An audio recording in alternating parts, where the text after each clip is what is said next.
Hi, and welcome to our visit to Number 1 Royal Crescent, Bath. A look at Georgian life upstairs and down. The beautiful city of Bath is located in the county of Somerset, in the southwest of the UK, and is recognised by UNESCO as a World Heritage Site. The Royal Crescent is a little over half a mile from Bath Abbey and around about a mile from Bath Spa railway station. Number 1 Royal Crescent was built to the designs of John Wood the Younger in 1767 to 1774 as the first house in the Royal Crescent. It is now a museum and possibly a must-see experience in Bath. Let me show you why. On arrival at the house, you are shown in small groups to the first room, the dining room, to start the multimedia story that will take you through the house. The whole experience will last about an hour and tell the fictitious story of a family gathering Bath for the start of the season. Fans of the Netflix series Bridgerton will know what I mean, when ladies of a certain social standing who have come of age are shown to prospective bachelors to find a good match. But there's also much more in the story told at Number 1 Royal Crescent about Georgian life. The story is well crafted and blends audio visuals with just audio in some rooms. All you have to do is follow the footsteps and listen along. Our next room is the Parlour, an informal family space. You'll notice how beautifully the house is decorated and furnished, as it might have been during the period 1776 to 1796, when it had its first resident, Henry Sanford. We then find ourselves in the gentleman's retreat, where a sophisticated Georgian gentleman would come to explore his interests. So how come I know so much? Well, it's all on the Number 1 Royal Crescent site, along with opening times and prices. I'll drop a link below so you can find out more. And also, so you know, we were visiting Number 1 Royal Crescent on a media pass as guests of Visit Bath. All the time we are following the story of our family. That story does touch on the dark side of Bath's wealth during this period, that is the transatlantic slave trade. Once again, there is more material on the Number 1 Royal Crescent site, which is incredibly informative and leads to additional resources on the subject. On a side note, this is the same period as the Mutiny on the Bounty of 1789, which gives you another view of British society at the time. Anyway, back to the house, and the footprints lead us to the ladies' bedroom. Once again, the room is beautifully laid out with period pieces, including the ever so fashionable wig. The collection is supplemented with pieces loaned from private collections and other charitable institutions, so it may change over time.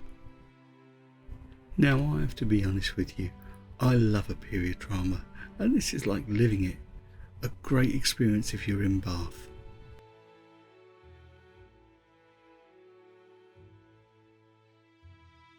We now make our way to the withdrawing room, and as you may notice, the story continues with projections onto the wall detailing Georgian life. This is where the ladies would retire after dinner to enjoy a cup of the ever so fashionable tea. The gentlemen would join them after the important discussions had concluded at the dining table. Welcome to Georgian life. You have to admire the fashionable harpsichord. This fine example was made by Jacob Kirkman of Alsace, which in this period was a bit French and a bit German. Our next room is the gentleman's bedroom, fitted out as it would have been in the period. You can't stay here, but you can at the Royal Crescent Hotel and Spa in the centre of the Royal Crescent. I'll drop a link in the description if you wish to treat yourself.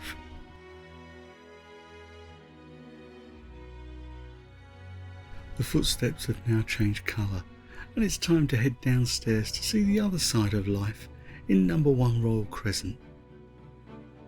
And now we find ourselves in the kitchen passage. This is no Downton Abbey. The smaller size of a townhouse would have meant a reduced staff. However, they would be expected to produce food fit for the high table from the modest resources they had available. Our story continues with the cook explaining how she would create her specialities, as well as creating sugar sculptures. Again, at this time, sugar was an expensive resource, and you could show your social standing by how much you had and how you displayed it. Everything is laid out as you would expect to find it in the late 18th century.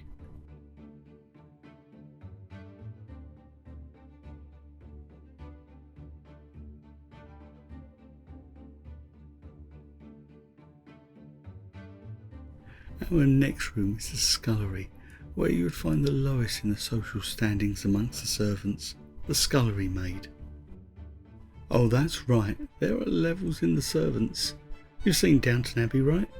The scullery was home to the coal store, the laundry, as well as being the coolest place below stairs, so home to a meat safe.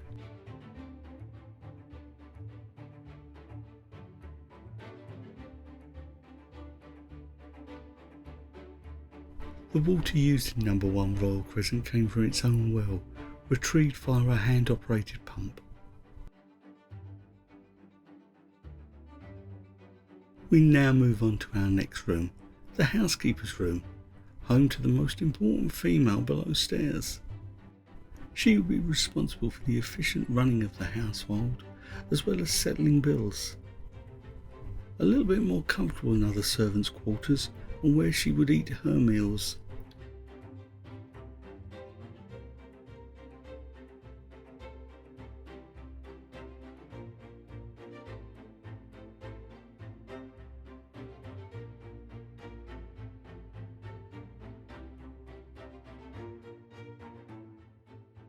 We now arrive at our final room, and the story concludes.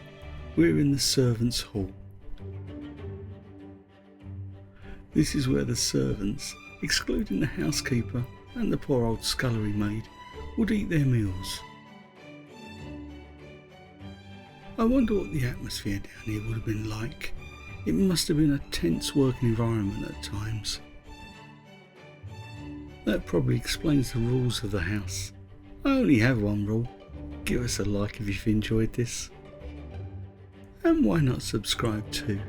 Who knows where the next adventure will take us. So that brings this story of Georgian life to a close. I really hope you like what we put together. Remember, stay safe, stay well, and happy travels.